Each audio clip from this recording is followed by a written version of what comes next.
This is the Man Up Podcast, where we cut through the noise and talk about what it really means to be a man. Today, you're about to hear from Reggie Brock, a man who's been through the fire and came out sharpened. He's a father, a fighter, and a believer that pain can either paralyze you or push you to purpose. Reggie doesn't hold back.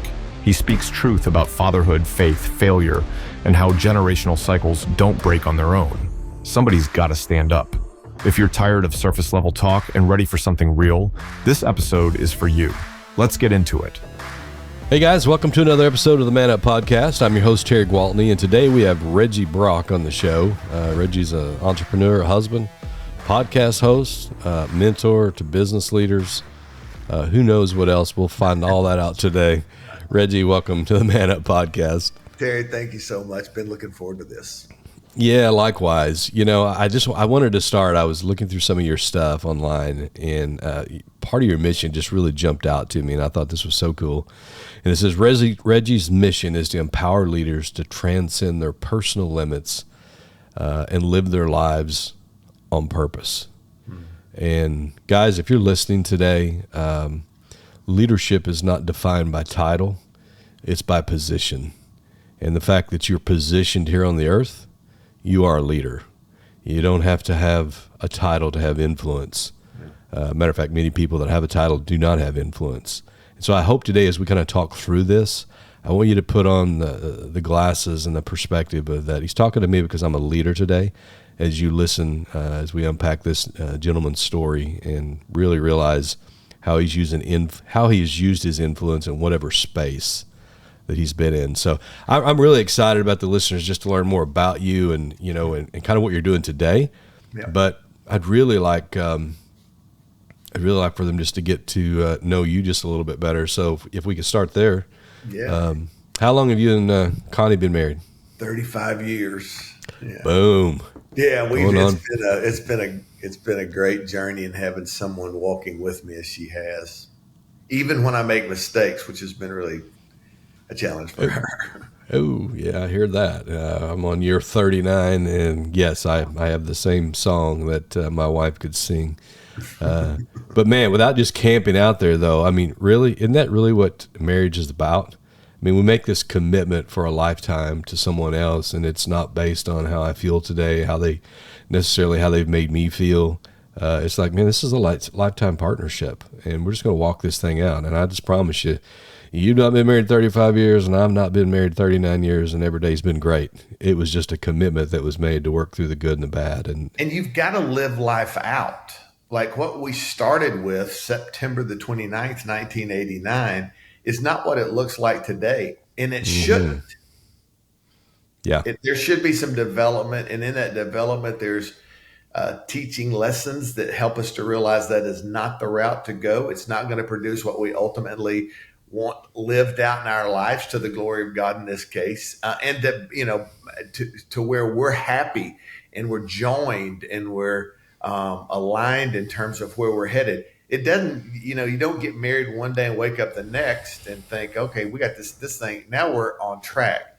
That's just the beginning point. And after 35 years, we can reflect back and hopefully use it to inspire others that there's more to life than just what's being told today in regards to marriage in particular.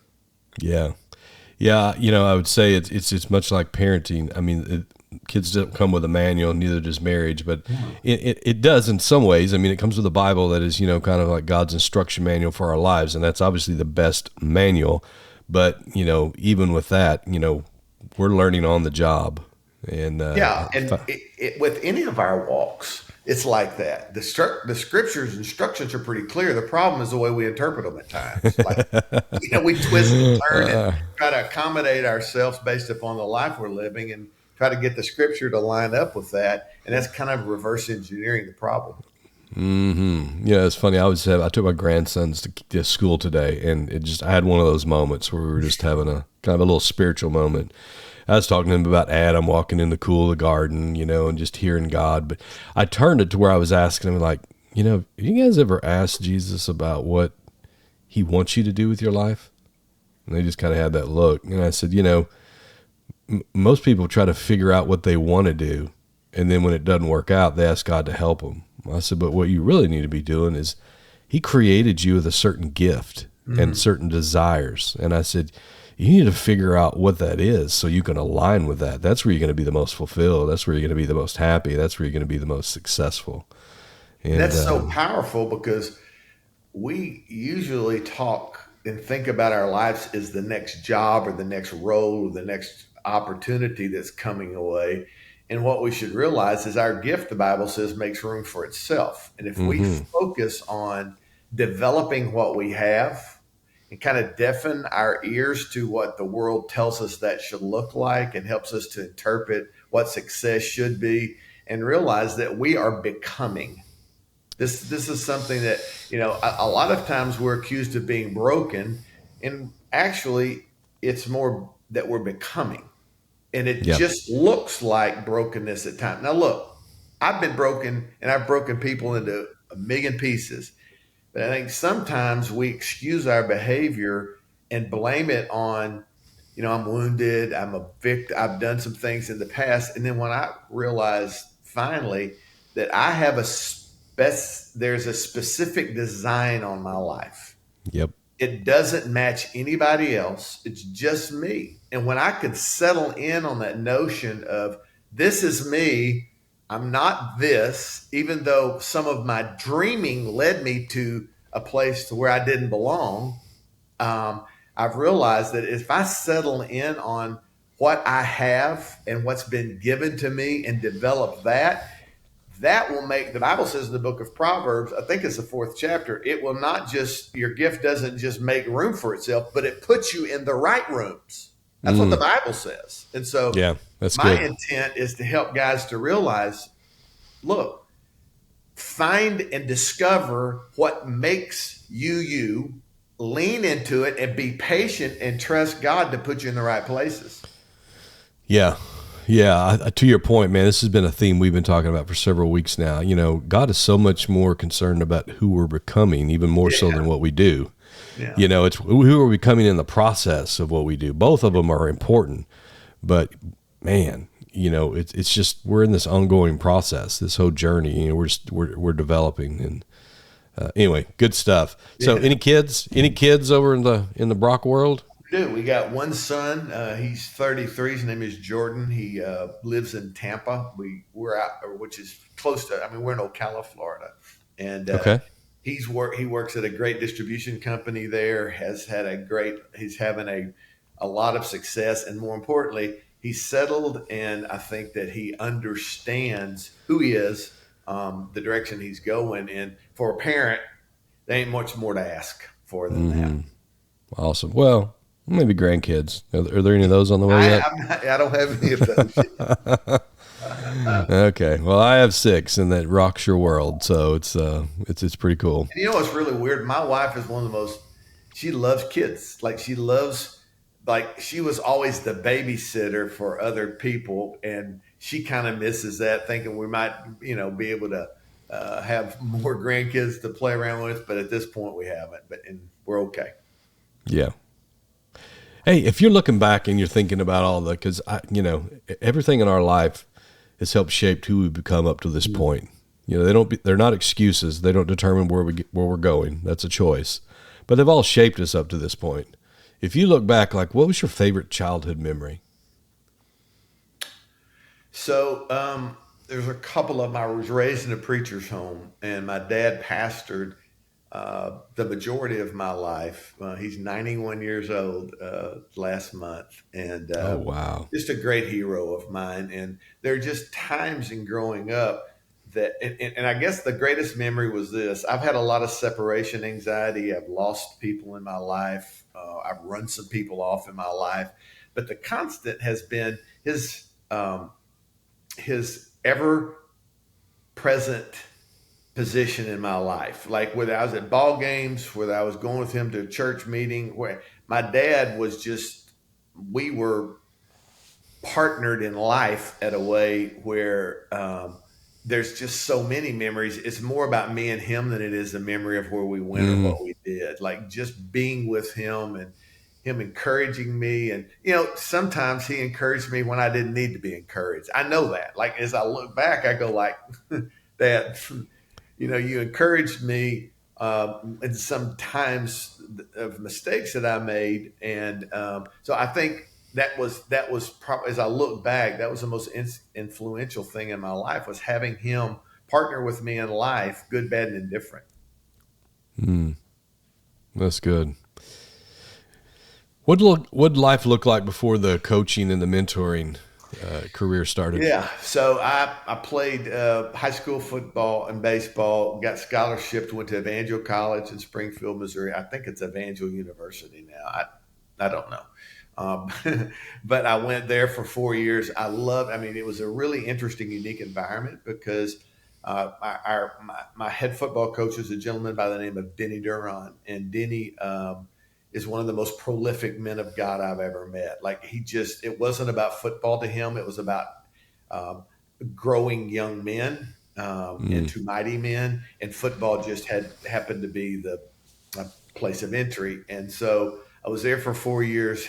My major was in biblical studies. Left there, went to the ministry, married pretty quickly, and divorced not soon after. And so in my life, being raised in the church, in the particular church that I was in, when divorce happened, whether it was your fault or not, that was also an invitation to find a new career.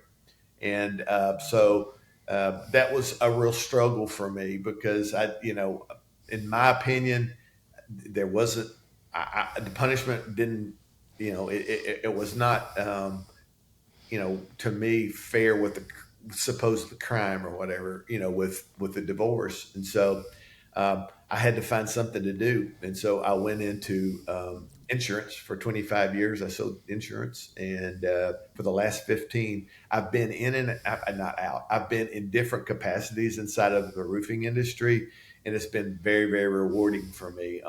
And so I traveled on the evangelistic field for years. I've done a lot of, and I'm still thankful we'll get to have some speaking opportunities across the country. But influence is not my goal, impact is. So wherever I put myself in a place to where people are open to receive from me, my goal is, how does that create increase for them? And so to me, it's not about popularity. It's really about impact. How do we sort through that in people's lives? The greatest impact that I can leave on people is them being better off after encountering me than before. And so it's a pretty simple litmus test for me. It's good. I think it's interesting too, is what you thought ministry was going to look like dramatically changed. And, I think for some people, they would have threw the towel in. They could have easily become bitter and resentful and just say, if that's the way it's going to be, I'm doing my own thing. When really your assignment just changed.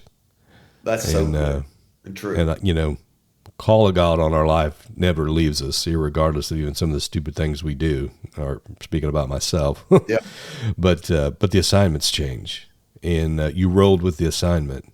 And I think there's guys listening today that they need to understand, God needs people in every space of every listener that's listening today. You represent a segment, so you're representing as an ambassador who God is, what the kingdom's about, and you need to own that space that you're in and use that influence. And what did that begin to look like? Because ministry didn't stop. What did that look like through the insurance career and the roofing? It was kind of reshaped to me with when I just, because I was at a point to where I'm like, God, look, man, I have my faults and my responsibilities to pain in the past on others, but the reality of it is, my life over? Like, is it because I've made a mistake and because people are looking at me differently and now they want to invite me and now no one wants to be in the same room as me in some ways. And honestly, Terry, some of it I deserve. I get that. Like, I mean, I've made some horrendous mistakes that I lived in such regret for so many years, and what a drain. So if there are people listening to this, you've got to realize that the story you're living is not one probably that's never been lived before yet, right? And so what I've figured out is this: if I can take the mistakes, the pain, all the things that were associated with some of the failures of life I had, and reinvest them back into people, I might be able, just maybe, I might be able to rescue some of their time. and I might be able to help rescue some of keeping them out of the ditches that I was in. And so I look at my path that had pain in it as an opportunity for me to pour into others' lives. And the only way you're able to do that is vulnerability. And with vulnerability and openness comes embarrassment at times. And I've had to fight that. And so if someone is listening to this podcast who are currently in that place of do I have to start over? Do I have, just again, I go back to what I said earlier, focus on what's in you, what's being developed through you by God, and just let him open up the right doors. I wasn't trying to be in the insurance business. I wasn't trying to end up in roofing, but the outcome, I left up to the Lord, and I just decided I'm going to try to hone what skills I have left. And then directionally, I'm not worried about it. Wherever I show up because when I show up, my gifting is coming with me. And that level of impact can still be carried out, whether it's behind a pulpit, in a pew, or somewhere in corporate America. Yeah, that's so good. So don't allow even the pains and the processes that you've gone through silence your voice, because that voice that you have is a gifting that someone else needs to hear, that you're not even aware of right now, that if you go silence, you're losing the opportunity to pour into somebody else for their advantage and good. Yeah.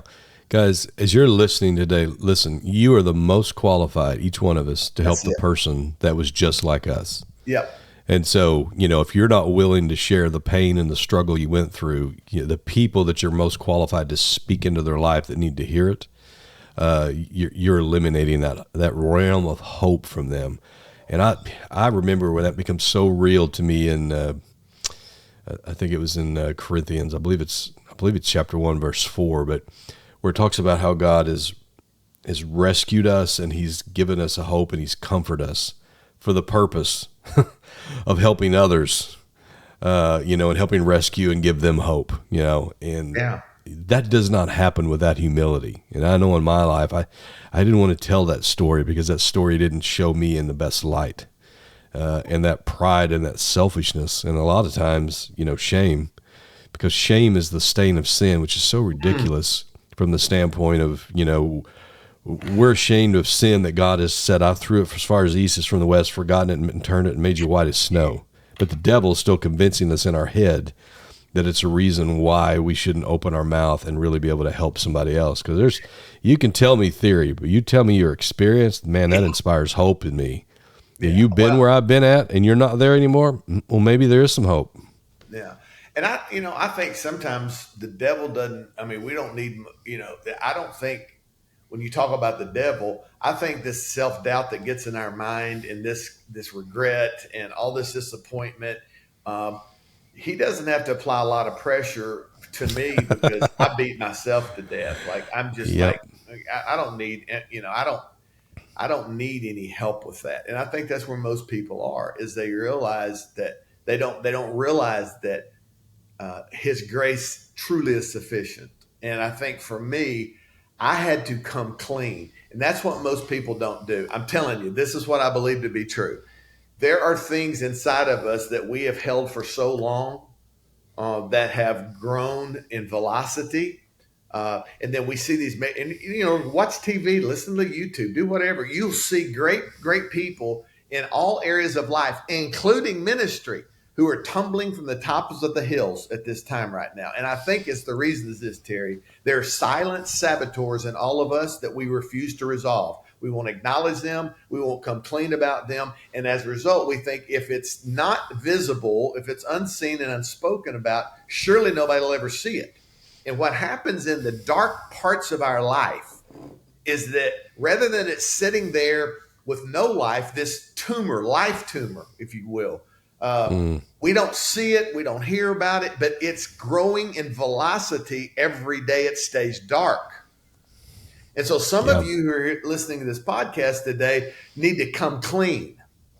The beginning to what's next for you starts with being honest and vulnerable with the life you're in right now and finding someone. Now, look, man, they don't need to get on the broadcast this to the world, but you've got to find a level of courage in your own life to be able to come clean, because everything that's hidden has a root, and the root grows and eventually surfaces from out of the dark.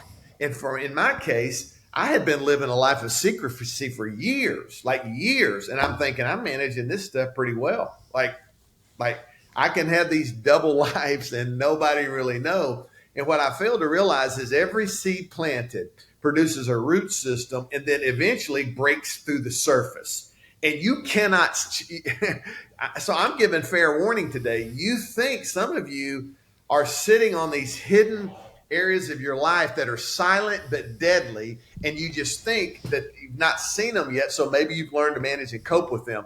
I'm warning you, those days are limited, because that what you sow you also will reap. The things that we plant will grow. It's the natural law of order. It's a spiritual principle. And so, guys,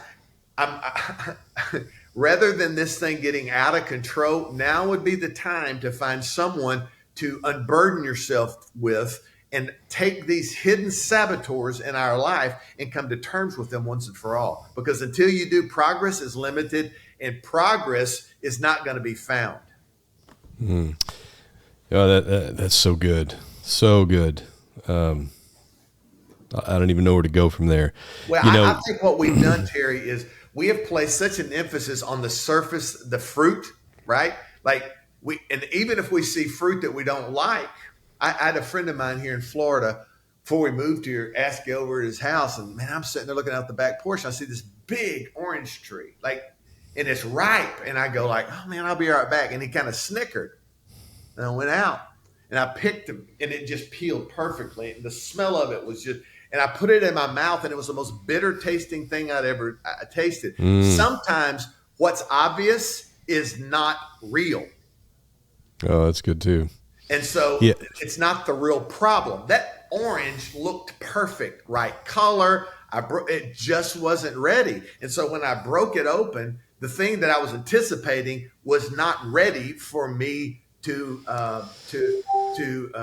be able to enjoy. It just wasn't ready. And so I told him, I'm like, man, you need to cut that tree down. He said, do you know what'll happen? I said, no. He said, it'll grow back. Until I don't have the tools to go deep in the ground and pull the root system up. Guys, the fruit that's exhibited in your life is a direct reflection of the roots that are below the surface. And so my work right now is, how do we deal with this work, the work that needs to be done under the surface to change the evidence that's seen in your life above the surface. And you can't do that without pulling the roots out. And that's painful, it's difficult, and it's dirty. Yeah, and what I was going to say is, I think most of us, we spend most of our life pulling weeds. It gives us something to do, but the same problem keeps coming back. It's just like we only keep dealing with the symptoms. Yep. And I'd encourage you guys, if you're listening today, one of the, there's two places where you can really start with that. One, the Bible says that the Holy Spirit that lives on the inside of you will show you and reveal to you things to come. That's good. So you can ask him, and he can begin to zero in. Now you can look in your past, and there's going to be, there's going to be clues, to what happened and when you changed. Because like Reggie was saying, we hold on to some of these things so long, they become a part of who we are, and we don't even recognize them. It's like we're looking through tinted glasses and wearing a mask, and we think sometimes it's really us, and it's not. And God can really reveal and show that to you. The other thing is he'll give you the courage then to, begin to go at the root, like he was saying, of whatever that is, to begin to try to go after that and begin to pull that up. It's not about the symptom. And the second part of that would be, when the Bible talks about you go to the word and you begin to read it, it sounds really religious. It's the washing of the word, but it's a reprogramming of how you think when you begin to read the word. So I think some of us, maybe we read it out of guilt. I got to read so much, or feel guilty because I didn't read it. Yep. But if you'll read it as an instruction manual and remove some of the influence that's feeding some of the stuff that you're hiding in your life, and then allow that word to come in, it literally begins to wash and regenerate and reprogram you. That's why it says, We're to be transformed. In other words, a change is taking place into the image of Christ, not be conformed to the world. And that reading or listening, however you consume that, of the word, begins that transformation process. So that's good stuff today, if you're out there listening. Well, I think it's tough. I love the name of this show, by the way, Man Up. But it's hard to man up if you don't open up. Oh, that's good too. And so the opening up is the hard part. We can go through the motions of being a part of a great organization and still be dealing with these cancers in our own, the inside of us. And so, and I would tell you this, the Holy Spirit has this capacity to reveal things to us, but there's some things that have been revealed to us for years and we've just done nothing with them. Yeah. It's all about the execution. That's the problem is and the reason I think that they don't is because they're afraid of being judged. They're afraid of people thinking less of them than they actually have presented themselves to be. And it attacks pride and ego. And in this world where everything is about influence and popularity and all that stuff, it just rubs against the grain.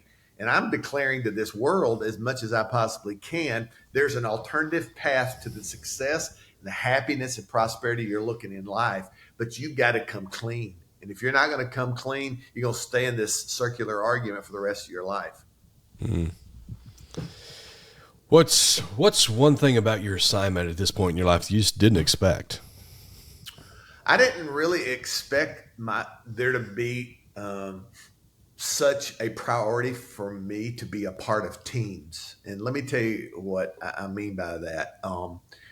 When, like I told you, in 1977, and this is aging me, I was on the first football team at Evangel College, and we were 4 years together. And these were great, great friends of mine. But when I left college for the next 40 years, very few of them I ever interacted with again. And so they'd have reunions and all that, and I'd never go back.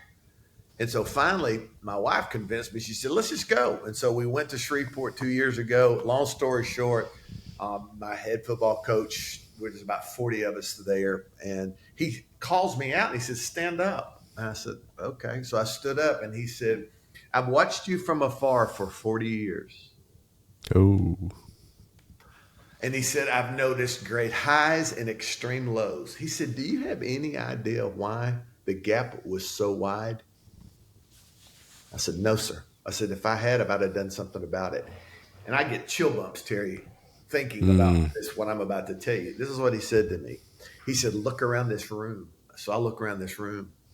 I look around the room, and he says to me, the gaps that you've experienced in life is because this is the last team you were ever on. Ooh. When you walk out of unity of team, you become highly vulnerable. Like, I'm trying to do and see, that's the message of the day. Get out, hustle, grind, do everything you possibly can. Get in your silos that are safe. Nobody can hurt you in these silos. You won't be disappointed. Depend on your own self. It's the new, what I call blessed Trinity, me, myself, and I. Like, take care of that and you'll have a successful life. Well, what I realized that day was that was my problem. I become vulnerable when there's no one with me. Lone wolf. And I've had some really remarkable things happen in my career, but I've also had these lows in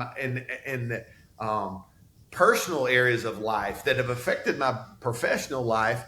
And it dawned on me, I'm my happiest when I am collaborating. I'm in a team. I'm in unity. We have alignment in terms of where we're headed, and the collective wins, not just me.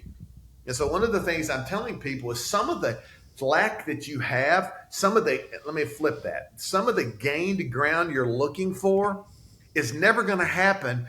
It's not something you're missing. It's someone. Think about that.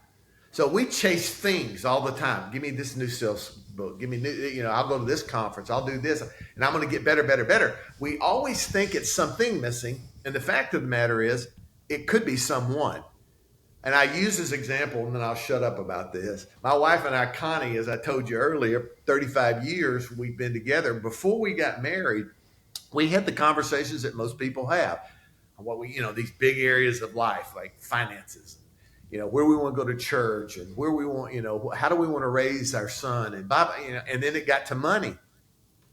And we were talking about, I'm sorry, about children. We were talking about children, and she had a great desire. We married a little bit later in life, and she wanted a child, and I did too. But hear me when I say this, folks. Her hoping and my hoping did not produce our son. We had to decide that only together could we have children. So it made it simple to me to realize there are some things that without collaboration and co-creating, you can't produce gains that are available, that are never available to you alone. I could have prayed myself to death, but without Connie, Jordan wouldn't be here. So what I tell business leaders is this: there is a great track to gain and success that you're missing, and it's because your people don't co-create. They don't collaborate. They don't trust each other. They're afraid. They've been hurt. They've been bad. Well, the fact is, this gained ground that's additional to our individual effort is only found in collaboration. And so that's where teams unite and people know their responsibilities and know their roles. And then when wins happen, we all sharing it together.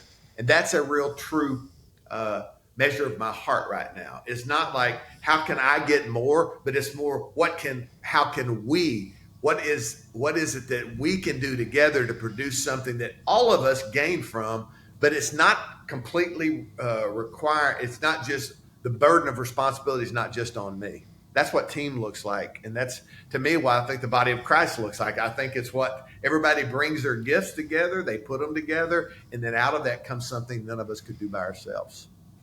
Comes a win-win. Yeah. What's one piece of advice you'd share with someone today who's struggling just to find purpose in their life?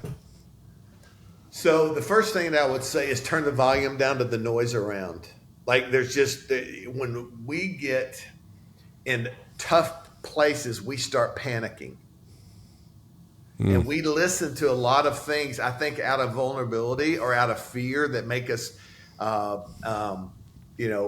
that in some ways comfort us, but they're not the best for us. And so the first thing that I tell people is, look, you got to turn the noise volume down, and you got to start really being self-aware. You've got to understand and be honest with yourself. I think you need to find a partner in this journey, meaning someone you can open up to and talk to and be accountable to.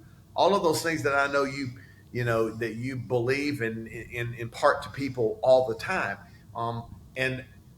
The last thing I would say this is, as much as it's possible, don't try to do life by yourself. Like, it's just too tough. The Man Up group are a group of men that, and I've studied this with you guys, and I don't have a great picture of it, but it's another way for us to join together and to be a part of each other's life and to be accountable to one another. Life is too tough alone. Don't do it. Yeah. That is so true. We're this October will be our third season of doing the Man Up Adventure Camp, and it's exponentially growing. We're expecting 500-600 guys this year, and I think that just it's bittersweet. It's awesome to see something that's alive grow and expand and multiply, but I think the reason that it's doing that is because there's such a need. Just men are hungry. They're looking for answers. They need to be a part of a group. They want to know that it's okay, that other guys, they don't have it all together, but it's all right. We're walking this thing out. And, man, you talk about, I started this week with someone that shot me a text. And for some of you guys that are listening, you haven't been to camp this year, there'll be information in the show notes, October 24th through the 26th this year. I encourage you to be there. 2 years in a row, we've had guys that have experienced camp in the following year have committed suicide. I just heard of another one this Monday. And, that shouldn't be. I mean, you spend time with 10 guys in a group and hundreds of guys, in a camp.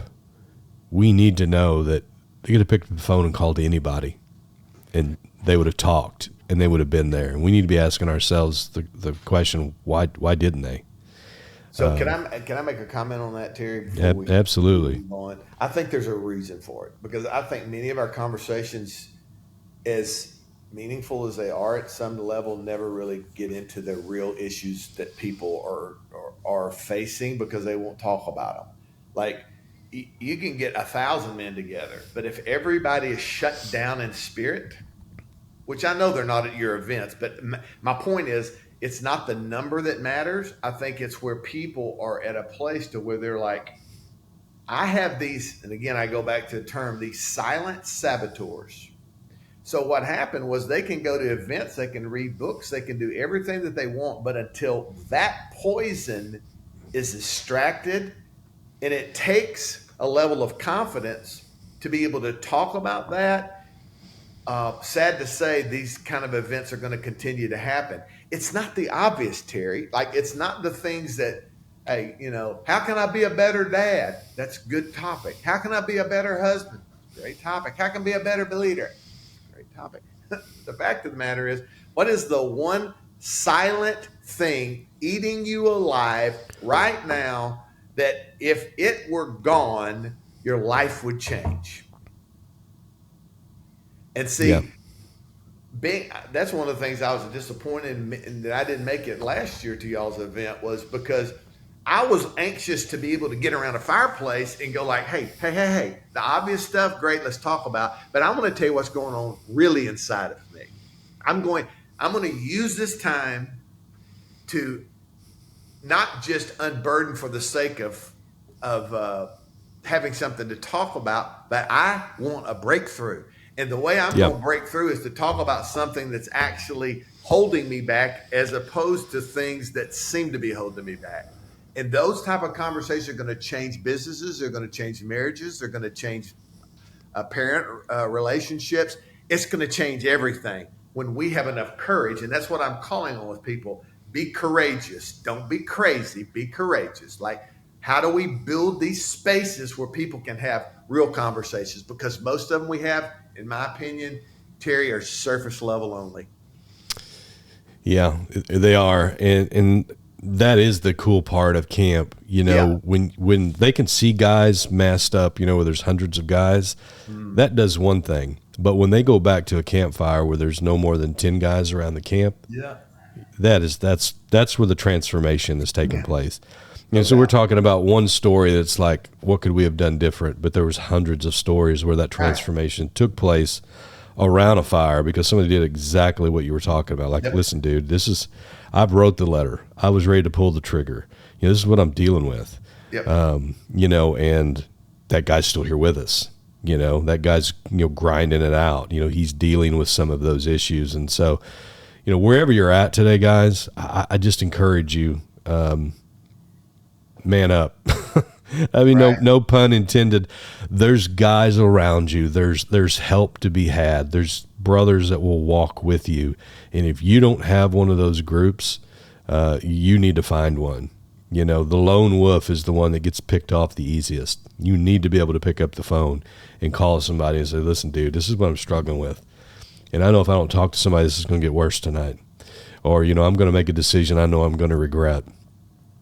And if you don't have that, you need to begin to foster that. If you do have that and you already have that group, you need to sign up your whole group, and we need to see you at camp. You need to spread that around. There's guys that need to hear that, and I think this year right now I know we actually have Florida represented, Nebraska represented, Missouri, Tennessee, Kentucky, Illinois. I'm not sure where it goes beyond that, but there's a lot of men out there, and it's going to be a gathering, and it's going to be monumental. So I'm gonna tell you one last thing. Since you said that, made me think about this, Terry, and then I'll stop. But it just inspires me to hear you talk about this in such an open way. Sometimes we don't have anybody. Sometimes we have to be the somebody. Like, if I there have been times in my life, some of the challenges that I've had maritally because of bad decisions I've made. The problem I had in unfaithfulness was not something I just stood up and said, hey, how many of you other men out there let's get together and have coffee? It was difficult. So I started things. And so sometimes, as depleted as you feel, with the mistakes that you've made, or the place your life in as difficult as it is right now, sometimes you need to be the conduit You might not need to look for one. You might be that guy, right? Who goes like, okay, the way I'm going to get through this is to circle myself around with other people and see if I can find one or two people or just one person. And how can we revolutionize each other's lives and then move it out from there? So sometimes you got to be the starter. Yeah, that's good. That's good. So if I was to ask you this question, I ask every person on the show, what does it mean to you to man up? When you hear that, you know, there's all these inclinations of what that means, but what does that mean to you? So I think manning up has a lot to do with my mental and emotional fitness. Like I believe that if I get clarity in terms of my roles and responsibilities scripturally, and I eliminate distractions mentally that try to lure me from that, I'm going to man up, because inside of the scriptures, there is every instruction manual it's the instruction manual we need in every aspect of our life. So manning up to me would be, hey man, I'm clear. If you look at, I love the Olympics. I only want them 4 times a year because it goes too long, and most of the events I don't care about. But when they get to the track and field events, especially sprinter events, I dial in. And one of the reasons I dial in is these guys are animals. Like, dude, when they put their hand down on the line, they are not worried about who's to the right or to the left of them. They don't care who's watching, who's not watching. All of their preparation has led to this moment. Yeah. 110 yard or 110 or 100 yards or 110 or whatever it is now. And all they see, Terry, is that inline. They're so focused, all these other distractions. Well, I'm too cold. I'm too hot. No excuse. We trained. I'm prepared. Shoot the gun. I'm ready to go. And so mental clarity and focus is critical to manning up for me. And then the second thing is, and this is where I think we have a great opportunity as men, and that is to stand up emotionally, where we become more controlled. We become more dialed in. We're not as reactive. And so sometimes we call ourselves reactive, or we're passionate, you know, but even that needs to be controlled. And so I think man up to me would be people, for me, it's like mentally and emotionally, I'm fit and can be trusted. Yeah, that's a good word. Yeah, I think that's the ingredients to finishing strong right there. Absolutely. Which kind of leads me to my next question. How does Reggie want to be remembered when your life's over? What kind of mark do you want to leave that can't be erased? So interestingly enough, my little company I call echo chamber. And when you talk about echo chambers, there is inside of an echo chamber, every time there's an action, there's a mark left. And so I believe in life is like that. I don't think anything's invisible. And so the legacy I want to leave is the life I'm now living. So you can't change your legacy once you take your last breath. And that's what I think people miss, is they think about these big, glorious, ambitious goals and what they want to be remembered by. And the fact of the matter is it starts today. Yep. What I do and how I do for people, the mark I want to leave is that when they left, my encounters with people leave them feeling better, and not just feeling better, but having actionable items that they can take with them and go practice. And I went to a funeral not long ago with a friend of mine, and I found myself doing this. I walked in before I was doing his eulogy. I got there a little bit earlier, but I was standing out by myself at the parking lot, and all of a sudden I look around and I'm like, this parking lot is jammed. Like you couldn't find a place. And they were there to honor his legacy, about the life he had poured in them while the life he had was still available. And that's all I want. I'm at a season in my life where it's about the pour, P-O-U-R. How do I pour me into somebody else so that I can help them maybe avoid some of the mistakes that I've made, maybe encourage them to take a leap in their faith, or how to maybe some instructions around what they can do with their business, but so that they can find progress. And if I can do that, and I may not have a full parking lot, but I don't think it'll be empty either. It's good. Yeah, I don't think it'll be empty either. Man, thanks for spending a little time with Man Up Nation today. It's been a pleasure getting to know you a little bit better, hearing your story. I think it's inspirational. I think it was educational for a lot of us. Maybe I include myself in there listening today. Just some great practical advice. Tell the audience where they can find out more information about your services. We have some guys that listen on this show that are business owners. I know you could help. Yep. So my website is reggiebrock.com. I mean, I'm all over Facebook, most of the social media platforms. And again, if I can ever help, I'm happy to. And my goal, just so simply put, is how do I help detect, identify, and remove these silent saboteurs that are draining performance and quietly killing culture. And so we identify the things that are kind of silenced and how they are affecting performance and culture, and we go to work. We may have to talk about it again. Everybody that listens to this show doesn't know that we actually do another show called The Cultureneer, and all we deal with is culture for those in the business space. So if you're listening today and you're in the business world, mid-level management, maybe you're a solopreneur, entrepreneur, CEO, that's going to be in your wheelhouse. So, wherever you consume your social media, just look up the word Cultureneer, and you can hear more about that topic, because the leader is only healthy, or the culture is only healthy as the leader. And so we talk a lot about that over there. Guys, remember, legacy is not so much what we leave to people, it's really what we leave in them. We'll see you next time on the Man Up Podcast. Thanks for tuning in to the Man Up Podcast. We hope today's episode challenged and inspired you to become a better man, father, and husband. Remember, failure isn't final, and you're not alone on this journey. Mark your calendars for October 24th through the 26th, 2025, and join us at Man Up Adventure Camp in Stonefort, Illinois. It's a 3-day, off-the-grid experience designed to help you find purpose, overcome failure, and leave a legacy. No camping experience required, just a willingness to grow. Register now and find more resources at manupadventure.com. Stay connected with us, subscribe to our YouTube channel at Man Up Adventure Camp, follow us on Facebook and Instagram at Man Up Adventure, rate and review the podcast on Spotify and Apple Podcasts to help more men find their tribe. Thank you for being part of this movement. Let's continue to live on purpose and leave a mark that can't be erased.